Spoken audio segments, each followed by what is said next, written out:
ন্যাড়াছাদের গপ্পতে আপনাদের সবাইকে স্বাগত জানাই। আজ আপনাদের জন্য রয়েছে হেমেন্দ্র কুমার রায়ের লেখা গল্প ভৌতিক চক্রান্ত। গল্প পাঠে সব্যসাচী চৌধুরী, গল্পের সূত্রধার আমি সৌম্য। শুরু হচ্ছে আজকের গল্প হেমেন্দ্র কুমার রায়ের লেখা ভৌতিক চক্রান্ত।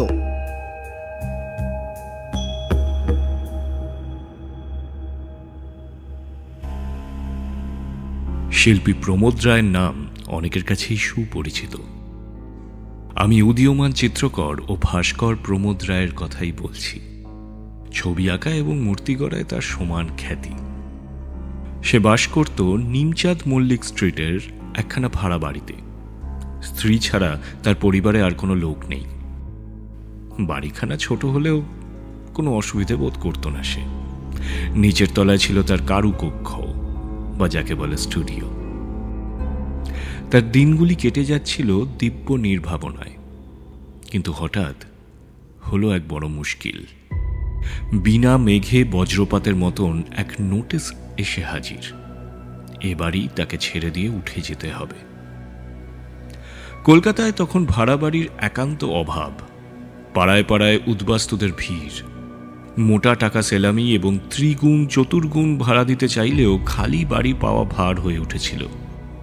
অধিকাংশ বাড়িওয়ালাই পুরাতন ভাড়াটিয়া উঠে গেলে খুশি হয়, কারণ নতুন ভাড়াটিয়া বসিয়ে বেশি লাভ করবার লোভে। প্রমোদ বাড়িওয়ালার দাবি সহজে মানতে রাজি হল না। বাড়িওয়ালা নালিশ করলে মামলা হলো এবং মামলায় হেরে গেল প্রমোদই। বাড়ি ছাড়বার জন্য সে সময় পেলে মাত্র 1 মাস। ইতিমধ্যে ঘটতে লাগলো অদ্ভুত সব কাণ্ড। প্রমোদের ঠিক পাশের বাড়িতে থাকত নরহরি দাস। মফস্বলের লোক, কলকাতায় বাস করত ব্যবসা সূত্রে। মাঝখানের একটা পাঁচিল টপকালেই তাদের বাড়ির ছাদ থেকে অনায়াসে প্রমোদদের বাড়ির ছাদের উপরে এসে পড়া যেত। নরহরির চেহারাখানা ছিল আদর্শ গদিওয়ালার মতন। মোটা সোটা বেঁটে সেটে কালোকুলো দেহ, চাঁদের মতন গোলাকার মুখমণ্ডল, সাজগোছো তথৈবচ। সে পরম বৈষ্ণব। মাথায় চৈতন চুটকি, কপালে ও নাসিকায় তিলক মাটির চিহ্ন এবং কণ্ঠদেশে 3 সার তুলসীর মালা। অথচ তার অত্যন্ত দহরম মহরম ছিল মহাশাক্ত ভৈরব ভট্টাচার্যের সাথে। ভৈরবের চেহারা ছিল লম্বায় চওড়ায় দশাশই। হাস্য ছিল অট্টহাস্যের মতন এবং বাক্য ছিল হুঙ্কারের মতন। তান্ত্রিক ক্রিয়া ছিল তার পেশা এবং মদ্য আর মাংস ছিল তার প্রধান পানীয় ও খাদ্য। কিন্তু চেহারায় ও চরিত্রে আকাশ পাতাল তফাৎ থাকলেও ভৈরব আর নরহরি দুজনেরই নেশা ছিল এক, এবং সেটা হলো দাবা খেলা। রোজ সন্ধ্যাবেলায় নরহরি তাম্বুল চর্বণ করতে করতে এবং ভৈরব তামাকু টানতে টানতে দাবাবরের ছকের সামনে বসে খেলায় বিভোর হয়ে থাকত। সেই সময় তাদেরকে দেখে লোকে বলা বলি করত, এও যখন সম্ভবপর তখন বাঘে আর গরুতে মিলনই বা অসম্ভব হবে কেন? কিন্তু এমন মিলনেও তাগড়া পড়ল। আচম্বিতে মেনিনজাইটিস রোগে নরহরি হল গতাশু এবং সে বাড়ি ছেড়ে দিয়ে দেশে চলে গেল তার পরিবারবর্গ। ভেঙে গেল সেখানকার দাবাবরের সান্ধ্য আসর। নরহরির মহাপ্রস্থানে ভৈরব ভট্টাচার্য দুঃখ পেলে বটে, কিন্তু পরম আনন্দ লাভ করলে তার বাড়িওয়ালা ক্ষেত্র বা খেতু মল্লিক। নরহরি ভাড়া দিত মাসিক 50 টাকা। খেতু মল্লিক এখন জো পেয়ে দাবি করে বসল যে এককালীন 1000 টাকা সেলামি এবং মাসিক 150 টাকা ভাড়া। দিনকাল যা পড়েছে তার দাবি নিশ্চয়ই অপূর্ণ থাকত না। এমনকি হবু ভাড়াটিয়ারা আনাগোনা শুরুও করে দিল। কিন্তু সহসা সংঘটিত হল এক রোমাঞ্চকর ও অভূতপূর্ব ঘটনা। এক পূর্ণিমার রাত্রে পথ দিয়ে চলতে চলতে নরহরিদের পরিত্যক্ত তালাবন্ধ খালি বাড়ির বারান্দার দিকে তাকিয়ে বদন চাটুর্যে দেখলে এক বিসদৃশ্য দৃশ্য। বারান্দার এক পাশে চুপ করে দাঁড়িয়ে আছে মুখ ছাড়া সর্বাঙ্গ সাদা কাপড়ে ঢেকে এক সন্দেহজনক মূর্তি। বদন চেঁচিয়ে বললে, কে কে ওখানে দাঁড়িয়ে? কোনো সাড়া নেই। বদনের সঙ্গে ছিল টর্চ। সে টপ করে টর্চের চাবি টিপে আলো জেলে যা দেখলে তা সম্ভবপর নয়, যুক্তিসঙ্গতও নয়, কারণ সে মূর্তি হচ্ছে নরহরি দাসের। তার পেটের পিলে চমকে গেলেও নিজের চোখের ভ্রম ভেবে বদন চাটুর্যে আরো ভালো করে দেখবার চেষ্টা করলে। এ তো মোটেই চোখের ভ্রম নয়, ও মুখ অবিকল নরহরি দাসের। ভয়ে সাদা হয়ে গেল বদনের বদন। ঠকঠক করে কাঁপতে কাঁপতে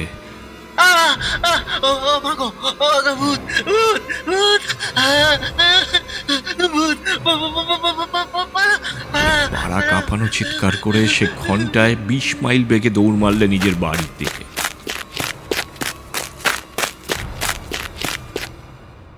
বলাই বাহুল্য, খবরটা পাড়ার ঘরে ঘরে রটে যেতে দেরি লাগলো না। খেতু মল্লিক তেলে বেগুনে জ্বলে উঠে বললে, ওই বদনা বেটা ভাঙচি দিতে চায়। নরহরি ছিলেন পরম বৈষ্ণব মানুষ। তিনি এখন মনের সুখে গোলকধামে বসে একটু বিশ্রাম করছেন। তিনি আবার কোন দুঃখে এই ছাই পৃথিবীতে ফিরে আসবেন?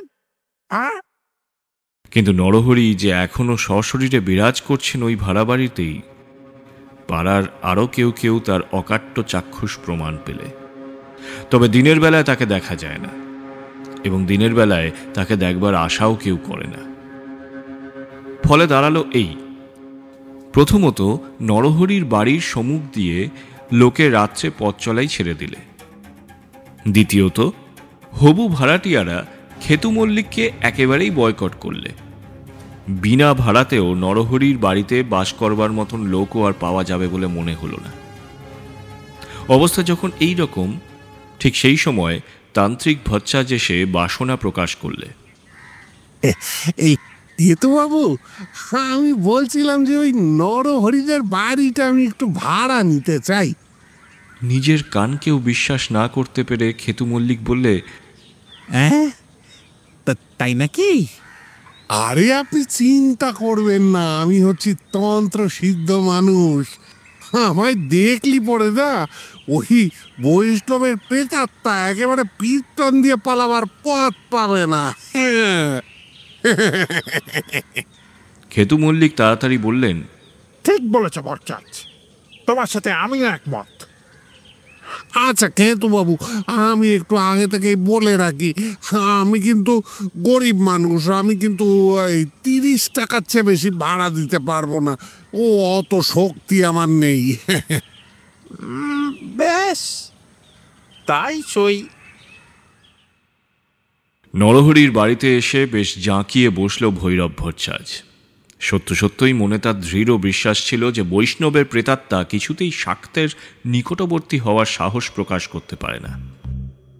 এবং যখন প্রথম 2 রাত্রির মধ্যে নরহরির চৈতন চুটকি পর্যন্ত দেখা গেল না, ভৈরব তখন পাড়ার বাড়িতে বাড়িতে গিয়ে তন্ত্রের অপূর্ব মহিমা সম্বন্ধে জোর গলায় বক্তৃতা দিয়ে বেড়াতে লাগল। তারপরই এলো অমাবস্যার রাত্রি।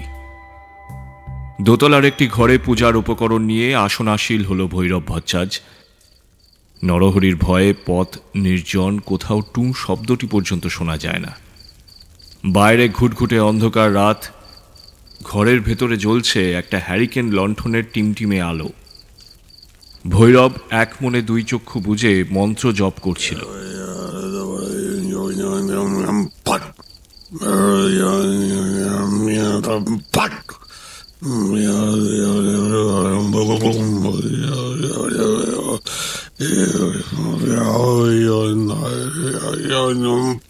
আচমকা একটা বিকৃত অনুনাসিক কণ্ঠস্বর শোনা গেল। ভৈরব, ও ভৈরব, এক চাল দাবা খেলবে ভায়া? ভয়ঙ্কর চমকে গিয়ে ভৈরব চোখ খুলেই দেখে ঘরের দরজার কাছে পা থেকে গলা পর্যন্ত ধপধপে সাদা কাপড় মুড়ি দিয়ে দাঁড়িয়ে আছে স্বয়ং নরহরি ছাড়া কেউ নয়।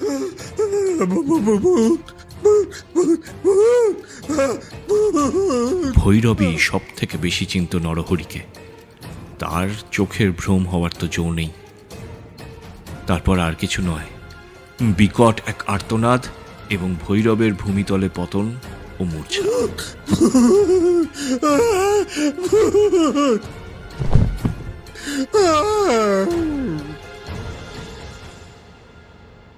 খেতু মল্লিক হতাশভাবে স্থির করলে ওই ভুতুড়ে বাড়িখানা ভেঙে ফেলে একেবারে নতুন বাড়ি তৈরি করবে। কিন্তু হঠাৎ যখন শিল্পী প্রমোদ রায় এসে নরহরির বাড়িখানা ভাড়া নিতে চাইলে, তখন খেতু মল্লিকের থেকে বিস্মিত লোক পৃথিবীতে আর কেউ ছিল না বোধহয়। প্রমোদ বললে, আসলে কলকাতায় খালি বাড়ি পাওয়া একেবারেই দুর্লভ, অথচ বাড়িওয়ালার হুকুমে আমাকে আর 1 সপ্তাহের মধ্যেই উঠে যেতে হবে। সুতরাং আমার অবস্থাটা বুঝতেই পারছেন তো। খেতু মল্লিক বললে, বেশ বাবা, আমি বেশি ভাড়াও চাই না। তুমি ওই মাসে আমাকে 25টি করে টাকা দিও, কেমন? হ্যাঁ বেশ, তাহলে আপনি ওই 25 টাকা অগ্রিম নিয়ে 3 বছরের করারে আমাকে চুক্তিপত্রটা লিখে দিন। আচ্ছা বাবা, আচ্ছা। পাশের বাড়িতে উঠে যাওয়ার জন্য প্রমোদ নিজের স্টুডিওর ছবি ও প্রতিমূর্তিগুলোকে স্থানান্তরিত করবার ব্যবস্থা করছে, এমন সময় তার স্ত্রী নমিতা এসে ভয়ে ভয়ে বললে, ওগো, নরহরি বাবুর বাড়িতে কি আমি থাকতে পারবো না? কেন? কেন তা কি তুমি জানো না? প্রমোদ হাসি মুখে নমিতার হাত ধরে ঘরের এক কোণে গিয়ে দাঁড়ালো। তারপর একখানা সাদা চাদর একধারে সরিয়ে দিতেই দেখা গেল একটা খড়ের কাঠামোর ওপর বসানো হয়েছে নরহরির রং করা মাটি দিয়ে গড়া মুখমণ্ডল। নমিতা হতভম্ব। প্রমোদ বললে, আমি হচ্ছি ভাস্কর, নরহরির মুখ আমি অনায়াসেই গড়তে পেরেছি, আর পাঁচিল টপকে পাশের বাড়িতে যাওয়া আমার পক্ষে খুব একটা কঠিন হয়নি। আমাকে সাহায্য করেছে আবছা রাত, মানুষের স্বাভাবিক ভয় আর তার কুসংস্কার।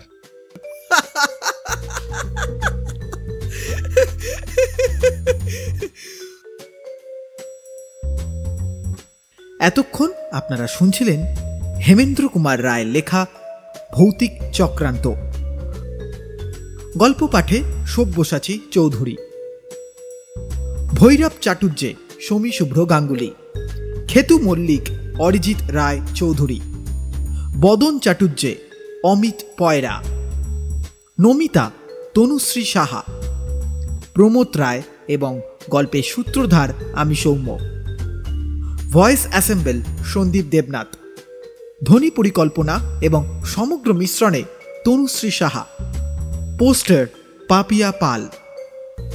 আগামী সপ্তাহে ঠিক এই সময় একটি সম্পূর্ণ ভিন্ন স্বাদের গল্প নিয়ে হাজির থাকবে টিম ন্যাড়া ছাদের গপ্প।